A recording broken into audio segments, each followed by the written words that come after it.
ஒரு மேடம் பொரியல் பொடி ரெசிபி கேட்டிருந்தாங்கப்பா. பொரியல் கறி எல்லாத்துக்கும் எப்படி போடுறதுன்னு, பொடி எப்படி பண்ணுறதுன்னு காமிக்கிறேன்ப்பா.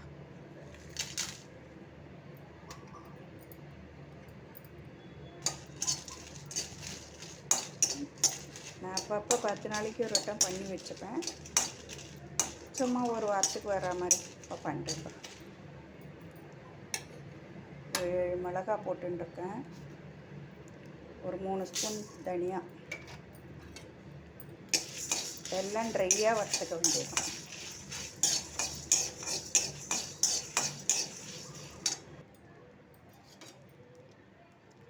கடலைப்பருப்பு,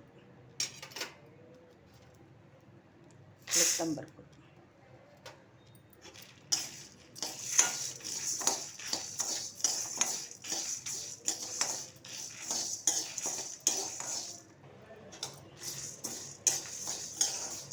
நல்லா செவர வச்சுண்டாச்சு. கருவேப்பிலை போட்டு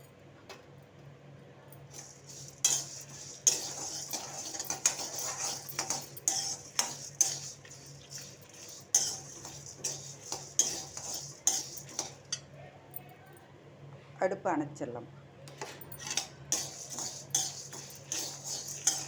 இந்த சூட்லேயே கருவேப்பிலை வறுப்பட்டுரும். கொஞ்சோண்டு மஞ்சப்பொடி, லைட்டாக உப்பு, அவ்வளோதான். ஆற வச்சு பொடி மிக்சியில் போட்டு அரைச்சிக்க வேண்டியதுதான்ப்பா. இவ்வளோ தான் பொரியல் பொடி. கடலைப்பருப்பு உளுத்தப்பருப்புலாம் கடிக்க முடியாதவங்க, வயசானவங்கெல்லாம் இருப்பாங்க. இந்த மாதிரி பொடிச்சுட்டா பொரியல் நல்ல மணமாக இருக்கும்ப்பா. ஒரு ஸ்பூன் போட்டு எந்த பொரியல் பண்ணாலும் வதக்கலாம் போட்டு இதை. ஓகேவா? நான் பொடிச்சிட்டு காட்டுறேன்.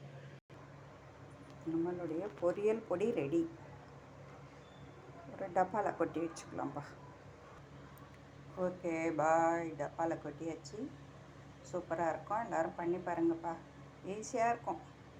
எந்த பொரியல் வறுக்கினாலும் ஈஸியாக இருக்கும். இது ஒரு ஸ்பூன் போட்டுக்கலாம். கடுகு, உளுத்தம்பருப்பு கடலைப்பருப்புலாம் தாளி போடாமல் வெறும் கடுகு மட்டும் தாளித்து கொட்டிட்டு இது ஒரு ஸ்பூன் போட்டு கறியெல்லாம் வதக்கிண்டுடலாம்ப்பா.